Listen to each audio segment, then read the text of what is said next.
Good morning, everybody, and welcome to the Toon Review for the press conference reaction and latest Newcastle United news. My name's Paul. Thank you so much for once again tuning in this morning on this Good Friday. I hope everyone is okay this morning. Now, of course, Newcastle United travel to Villa Park in the tea time kickoff tomorrow. A very, very quick turnaround for Newcastle United, it has to be said, with playing on Wednesday night and then again at tea time. But we know it's for television. We know that, the fans don't get any consideration or thought in this. The players certainly don't. As long as it's a big game and it's the cameras have to be there. And this is a big game. Don't get me wrong. This is a huge game, which I'm thoroughly looking forward to, because I think it certainly will give us an indication of where we're at now as a football team. We've had some great results. Yes, Ollie, the preview is tonight, 7 o'clock, matey. It gives us an opportunity because Villa are doing really well at the moment. They've just been knocked out the Champions League, of course. They had a really fantastic comeback against PSG, gave it all they had, but unfortunately just fell short at the last hurdle. But that will give them a lot of confidence. Whether or not they're a bit fatigued going into the match or not, I don't know. Hopefully, for Newcastle's sake, I hope they are. But as Jason Tindall said this morning, it's up to Newcastle United to take control of it and think about themselves. We're not worried about any other teams. Obviously, Amarin came out last night after the Man United game and said that they were fully focused on the Europa League and weren't taking the Premier League seriously anymore for the rest of the season, until such time as they need to concentrate on other things. But Jason Tindall was asked that this morning, and he simply turned around and said, look, everything's in our own hands. We can't worry about any other teams or how they do. Of course, Chelsea, I think, still have to play Manchester United. So, are they going to put a weakened side out? Is that what Amarin means? To be honest, who cares? Who cares? Because at the moment, this is all about Newcastle United, and it's all about what we do on the pitch. And going into the game tomorrow night, it should be a cracking game. Villa have only lost once in the league this season at home, so they are doing really well. They're having a strong season. If you look at the amount of games they've had to play because of the Champions League, I think they've handled that really well. Do they have a bigger squad than us? I generally think they do. They've got a very, very good squad. Whatever team Unai Emery puts out tomorrow night will be a very strong team, because we do know that he likes to rotate. So if he does, then we'll see what comes about in the game. But we probably won't rotate. We'll probably play the same 11 again. And why not? These guys are on the crest of a wave. They are absolutely loving it. Absolutely loving it right now. And I'm sure, like I've said many, many times, they'd rather be certainly playing games rather than training. So, get them on the pitch. Let's keep it going. They're in a rich vein of form right now. The players are so, so confident. You can see that in the way they are playing their football. And it's all about us, isn't it? Because we have to go into every single game now for these last 6 games believing that we can win. And why not? I mean, look, we've still got Arsenal to play. We've still got Chelsea to play. But in my opinion, Chelsea, I think we'll beat them. I really do. Away at Arsenal, that's going to be a very, very difficult game. Arsenal will want to get one over us. There's no doubt about that. They will. So it's going to be an incredible game down there. But, we are good at the dark arts as well. So maybe we'll see a bit of that. Graham Headworth says, I think you're wrong. It is TV money that allows players to win the lottery every week. Try working the night shift at the weekend as a hospital porter for minimum wage. Graham, I don't know whether you think I'm sort of taking a bath every night in cash. I don't. I have been very much what you're saying there. I've been on night shifts. I've done this. I've done that various times in my lifetime. It's not for the players at all. The match is on because of the TV. They wanted the tea time game on the Saturday. I think it should have been the Sunday, but it's not. It's the Saturday, and we just have to live with that. And the players will live with that. But it's certainly not for the players. Dear me. I'm a bit staggered by that. Man United concentrating on getting Champions League through the back door. Yeah, a lot of people have commented on that, saying that they don't deserve it. They don't deserve to be in the Champions League because of the season they've had. But listen, if we were in that same situation and our only chance of reaching the Champions League was the Europa League, then, you know, we're going to go for it, aren't they? And I can understand Amrin wanting to go for that and concentrating on that very much so. So, yeah, I am... listen, it was a brilliant comeback last night. Whatever we say, how much we don't like Manchester United, you know, they gave it everything last night and managed to sneak a win after being completely down and out with 5 minutes to go. We've seen that happen at Newcastle, of course, where the Norwich City game springs to mind in the Championship when we came back, when we were dead and buried. So, what I didn't understand was Paul Scholes a little bit hypocritical last night. You know, he's having to go at Newcastle fans for celebrating the way we did regarding the Carabao Cup. Yet they've just won a quarter-final, granted in a spectacular way. But were you not going over the top last night? You, Ferdinand, Robbie Savage? I mean, TNT Sports last night may as well have been MUTV. Without a shadow of a doubt, it may as well have been. It was ridiculous. The bias towards Man United on that channel last night, and I've seen a lot of people commenting on that this morning. That it's just unbelievable. The bias towards Manchester United, just crazy. I mean, Claire, you got a good point. The Europa League is crap when Man United and Spurs are in the semi-finals. I mean, look at the league seasons they've had. They've been dreadful this season. But somehow in Europe, they're reaching semi-finals. It's bizarre. But Leon, dear me, you threw it away last night, Leon. You did so well to go 4-2 up with 10 men. And then just unbelievably. Dan says, couldn't agree more, Paul. They were actively screaming for them to score and the winner. I know. And what's happened to commentators taking a partial view? I mean, listen, we commentate on Newcastle United, but we're a Newcastle United channel. Of course, we're going to support Newcastle. But when you're doing it for a TV company, a national TV or world-renowned TV station now, surely the commentators have to be impartial. I know it's an English team, don't get me wrong, and that's fine. But when you hear them in the background, Savage and Ferdinand, it was mental. Absolutely mental.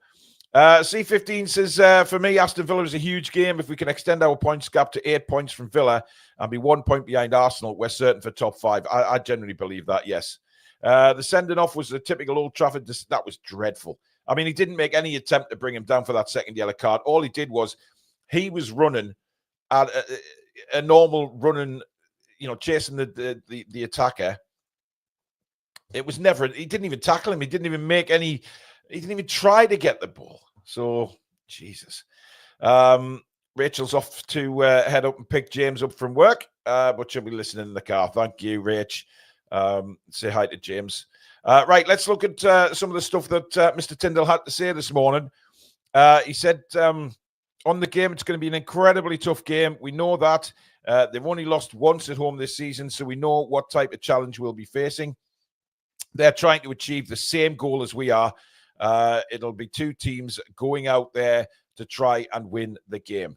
Now, I hope and I pray that we don't do our sometimes usual Newcastle United thing and just sit back and kind of give the game to Villa, if you like. Let them have the majority of the ball, because I think when we do that, we're not the same team. And maybe lessons have been learned in that. Maybe we go to Villa Park tomorrow night and we go on the front foot. That's what I'd certainly like to see. And I do believe that we should do that. We should be going on the front foot because our players play that way. We love being on the front foot.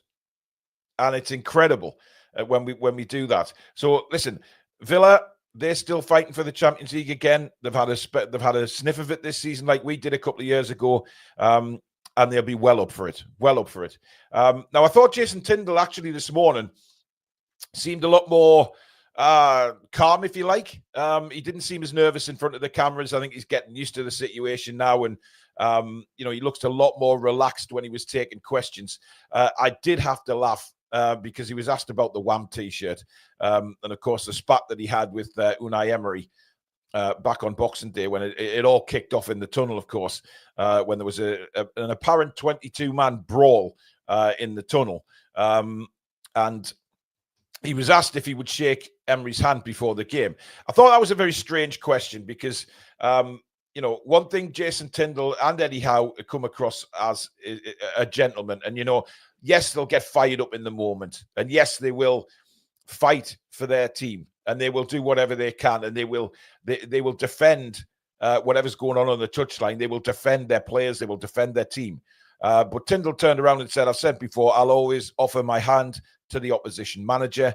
When you're playing a game, all you want to do is win. That is how I've always been. I'm very passionate.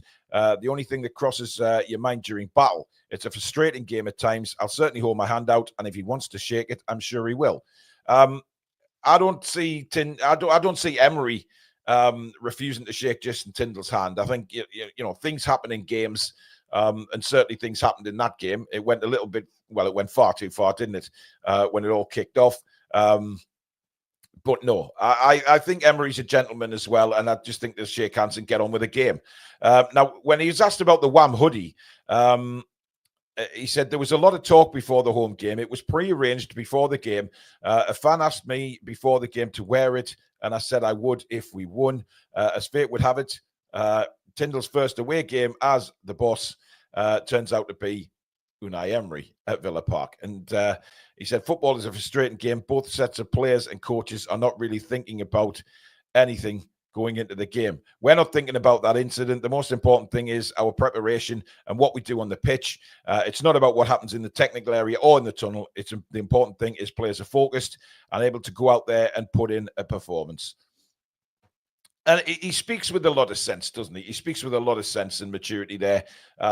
We know that in sport, things happen, while the game's going on, and it gets all out of control and players lose their heads here and there.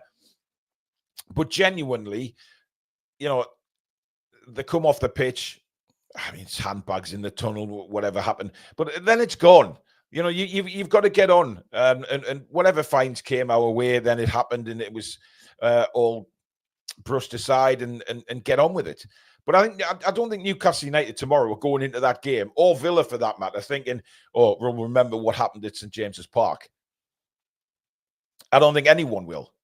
Not from the two sets of teams anyway. I don't see it, because there's so much at stake in this game. There's so much to riding on this game, especially I think for Aston Villa, because they're playing catch up. We have to take care of ourselves. And that's the main thing that I'm hoping for tomorrow, that we just look after ourselves. We don't get involved in any little niggles. We know that Villa have a couple of players down there who will try and get at us, who will niggle at us. So we've got to keep our discipline. But as for anything that happened on Boxing Day, I think that's all gone away now. It's water under the bridge. These two teams are two teams that are challenging the cartel. And I've wished Villa well throughout Europe this season, and I thought they were excellent the other night and tried to come back. But tomorrow's all about Newcastle for me. Tomorrow's all about going out there, performing, and maintaining discipline. Because if we lose our heads, that's when things can get a little bit rough, can't it? We lose our heads. Everybody's like, oh my God, and we lose that sort of discipline on the pitch and concede goals. And that's what I don't want to see happen tomorrow. It'll be a very, very tough game. But a win will be, it'll be incredible. It's just to go 8 points in front of Villa with 5 games to go. I mean, listen, we're in Joy World, but we're playing so well at the minute. There's no reason why Newcastle United will go out there tomorrow and worry about the game. We should let the opposition worry about us, because we're playing in a way now that is just fantastic to watch and teams can't live with. You look at Crystal Palace the other night. We beat them 5-0. They've got one of the best away records recently in the Premier League, until they went to Man City, and then we crippled them. And it was fantastic to watch. And then, Manchester United, we played so well in that first half. Just switched off for that brief second. Going in at halftime 1-1, but we come out and absolutely demolish them in the second half. We've just beaten Liverpool in a cup final. Why should we have to worry? Let's just go down there. Let's play the same way that we've been doing and go and win the game. And if we don't win the game, just make sure that we don't lose. Because, if we don't win the game, a point will be okay. It's still in our own hands. Now, Wednesday's win, he said he was really pleased with the performance. The most important thing was that we showed consistency and backed up the performance we put in against Manchester United. I was absolutely delighted. Now, I'm sure Tindall would have gone out before the game against Palace and just said, look, as he said there, let's just continue this. Let's just continue what we're doing. Let's look back at that second half and blown Manchester United away. Let's play the same way. Pass, move, create space. And I said this to Billy during the commentary on Wednesday night, that Newcastle United now, we move the ball so much quicker. I mean, if you can remember a few years back, not necessarily under Eddie Howe, by the way, but it was so slow. We would pass, we would go backwards, and we weren't making any progress. And at times it was like watching rugby, wasn't it? We'd pass the ball back to try and move forward, and it didn't make any sense. But now it's very much in a different kettle of fish. We pass the ball, we move quickly, we get stuck in. The press is incredible. I think there's not many teams can live with our press. And I'm sure Unai Emery is a manager who will have been looking at in the last couple of days and said, right, how do we combat that? Because it's very difficult. If you're being allowed no time on the ball as a defender or as a defensive midfielder, you're pressed immediately. It's very hard to get the ball forward. And we proved that the other night. Joe Linton especially, winning the ball without even making any contact with the opposition player. And, of course, led to Isak's goal. So I think we've got to go out exactly the same way, get in the faces, and because they're going to be in ours, you can guarantee that. But we have to do it in a disciplined way and give them hell, as far as I'm concerned. And we play like that again, I think we win the game. Why not be confident at the minute? We're up at the top of the Premier League. Why can't we be confident? Even going to Villa Park. Now, on team selection, he says, when you're in good form and winning games, it becomes difficult to change your team unless you feel players aren't performing, and you don't think anyone can say that because the players are collectively and individually delivering excellent performances. In some senses, the team does pick itself, but we've got a fantastic squad and everyone's played their part this season. Everybody is going to need to play their part in the remaining 6 games. So really, I mean, it's a rallying call, that, from Jason, isn't it? Ian Fleming, thank you for being a member for 32 months. I think we can finish second, Paul. Yeah, I do as well. But I'm just sort of keeping that one under wraps for now. But yeah, it's a rallying call from Tindall, isn't it? Just to the rest of the squad. I think, if you're a substitute at the moment in that squad, you realize that it's very difficult to push for a starting place at the minute. Even Anthony Gordon, who's fit now, he's not going to replace Harvey Barnes at the minute because, well, he's undroppable, Harvey Barnes. He's playing out his skin. So is Murphy on the other side. You simply cannot drop them. So I think the substitutes have to be aware of that. And when they're called into action during a game, they then have to come on and play their part. So I think that's what Jason's talking about there. He's talking about all of them playing the part, getting stuck in. If they're called upon, whatever time in the match it may well be, go out there and do your job. Don't sulk because you're on the bench. If players in front of you are doing that better job, keeping you out the side because they're playing so well, you can't do anything about that. You have to be a team player and a squad player. And hopefully, that kind of dressing room camaraderie that we've got, that is what will happen. And that will stay. I'm pretty sure of that. Now, he was asked about Murphy as well. How well he's playing. And an interesting point, people go on about Murphy having this purple patch, right? However, is it not just that Murphy has improved? Is it not just that he's listened to what Howe and the coaches have said and the way he's been training and putting everything into practice? Is it not a purple patch, or more so that he's actually improved as a footballer? And it doesn't matter what age you are. You can always improve. You can always learn. And I just feel that Jason Murphy has he's gone massively up in my estimations, because he's had a difficult time at times at Newcastle. He's gone out on loan. His career looked done at Newcastle when he went on loan at Sheffield United, Sheffield Wednesday, things like that. But my God, I mean, the kid has come back. He's just put his head down and worked so hard. And he was asked about England, and even at Jacob Murphy's age, and he referred to, obviously, Dan Burn. And he said he thinks Dan Burn, not only to the Newcastle players, but any footballer, that it's never too late to be picked for England. That you if you're good enough, you will get in, and it doesn't matter what age you are. And I think, Jacob Murphy, whether he gets an England call-up or not, I don't know. But does he deserve one? 100%. How can you not? I mean, he's second in assists to Mo Salah. And everybody raves about Mo Salah. But Mo Salah doesn't necessarily turn up in cup finals, does he? Jacob Murphy did. So give him a chance. Give him an opportunity, because he deserves it. Listen, Thomas Tuchel has been at a couple of Newcastle United games. He's seen what Murphy can do, and I'm sure he's getting it in his ear that, let's give Murphy a call up. So I'm looking forward to the next England squad, because I think Murphy will be in there. Absolutely 100% he will be, and he deserves it as well. Because he also went on to say about Jacob Murphy, he says, full credit to him. He's been at the football club a long time, and I'm sure if he was someone we signed at the start of the season or January from somewhere, like he said, like Spain and Brazil and places like that, then he would be receiving more plaudits than he is.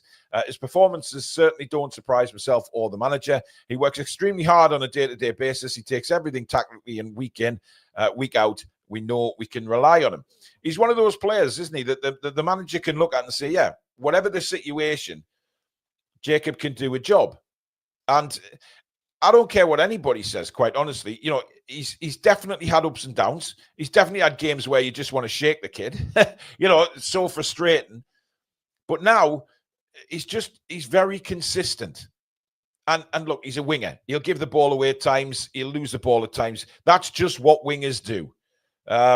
So, yeah, I am really, really looking forward to seeing how Jacob Murphy progresses for the rest of the season. Of course, 6 games to go, and then the England squad, I think he's got to go in. Now, we spoke about Harvey Barnes as well, and obviously, because he's on fire right now, is Harvey. And he says, testament to all the players who weren't starting games for a period. They come in and deliver performances, but you can only do that if you've got the right attitude in your work day and day in, day out, and is consistent. You're mentally strong and deal with frustrations in the right way. Certainly, Harvey has done that since he's come into the team. He's delivered excellent performances individually, but his team performances as well. And it's great because, listen, I've questioned the price tag on Harvey Barnes, and we've talked about it many, many times on this channel. Is he worth 40 million quid? Now, if you would have asked me a couple of months ago, I would have still said no. Now, yeah, I believe he is. I believe he's living up to that price tag now. How can we not say that? The way he's performing, he looks like a 40 million pound winger.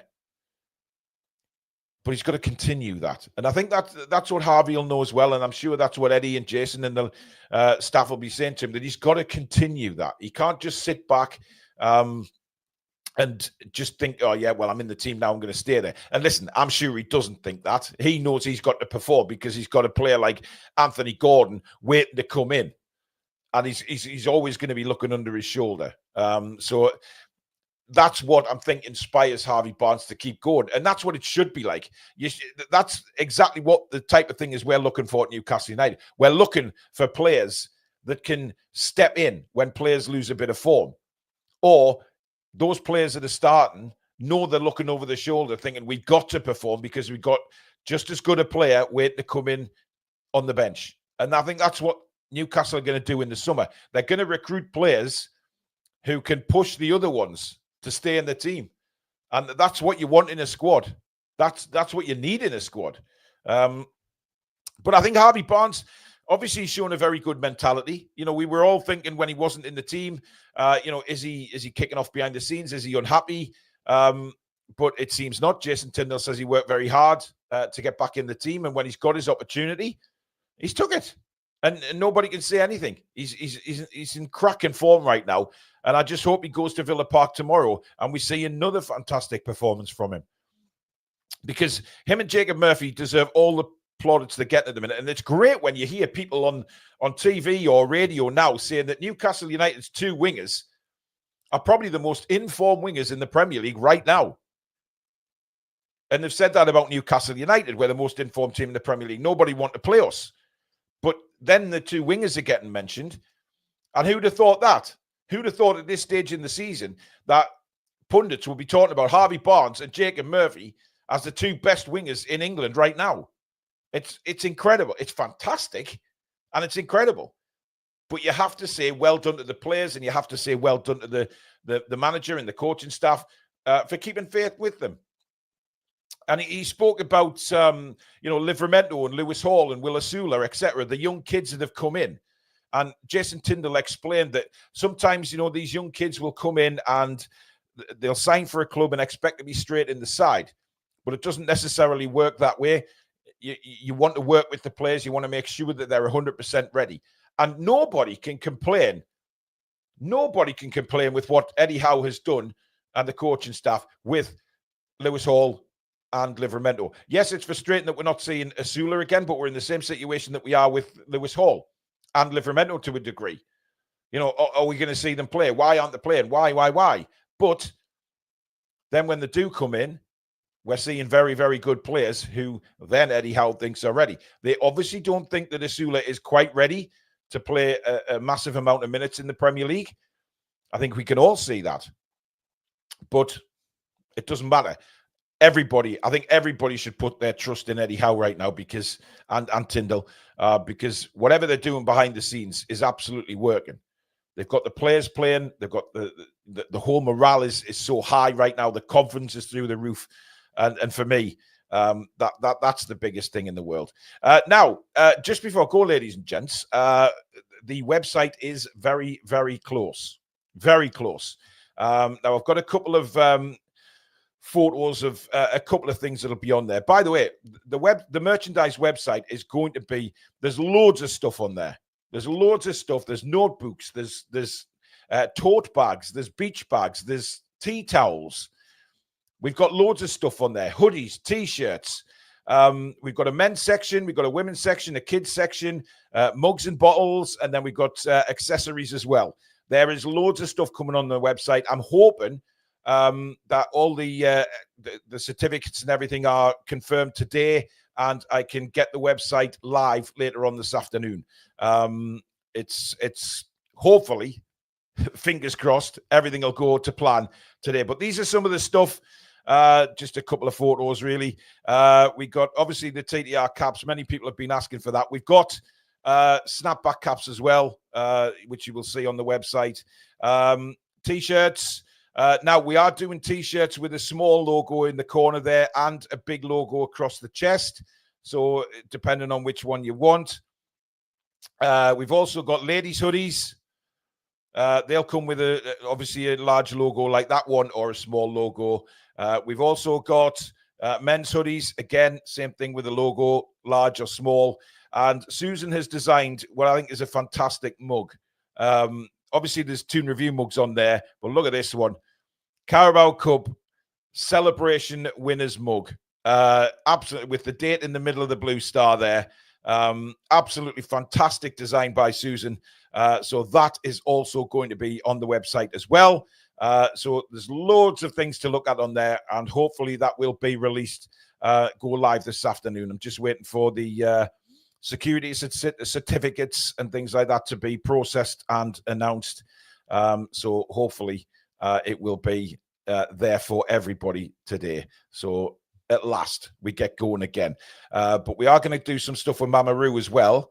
Some sort of elite hoodies, a big turn it up a notch with things on the sleeve and things like that. Once Susan does the designs for them, Mamaroo will hopefully be selling them for us as well. So merch all round. Absolutely. So thank you very much for watching, guys. It's been a great show. We are back again. Don't forget, 7 o'clock we have the Aston Villa Newcastle preview. Me and Alex will take you through that one if Billy's still wanting some time off. But Billy will be back for Matchday Live tomorrow. But if not, me and Alex will be taking you through the preview. We'll look at Villa's form. We'll look at the individual battles that we are going to see on the pitch. And we'll really get into it and see if Newcastle are going to put the same side out. How do we beat Villa? Where are they weak? You know the score on the match preview. So join us at 7 o'clock. But in the meantime, guys, thank you very much for watching. If you have enjoyed it, hit the like button as usual. And of course, please do subscribe if you're new to the channel and you like what you see. Rapidly growing community here on the Toon Review. So thank you and welcome to all our new subscribers as well. And thank you, as I said, to Mamaroo Records for sponsoring the channel. Mods, you've been superb again. Enjoy the rest of your Good Friday, guys.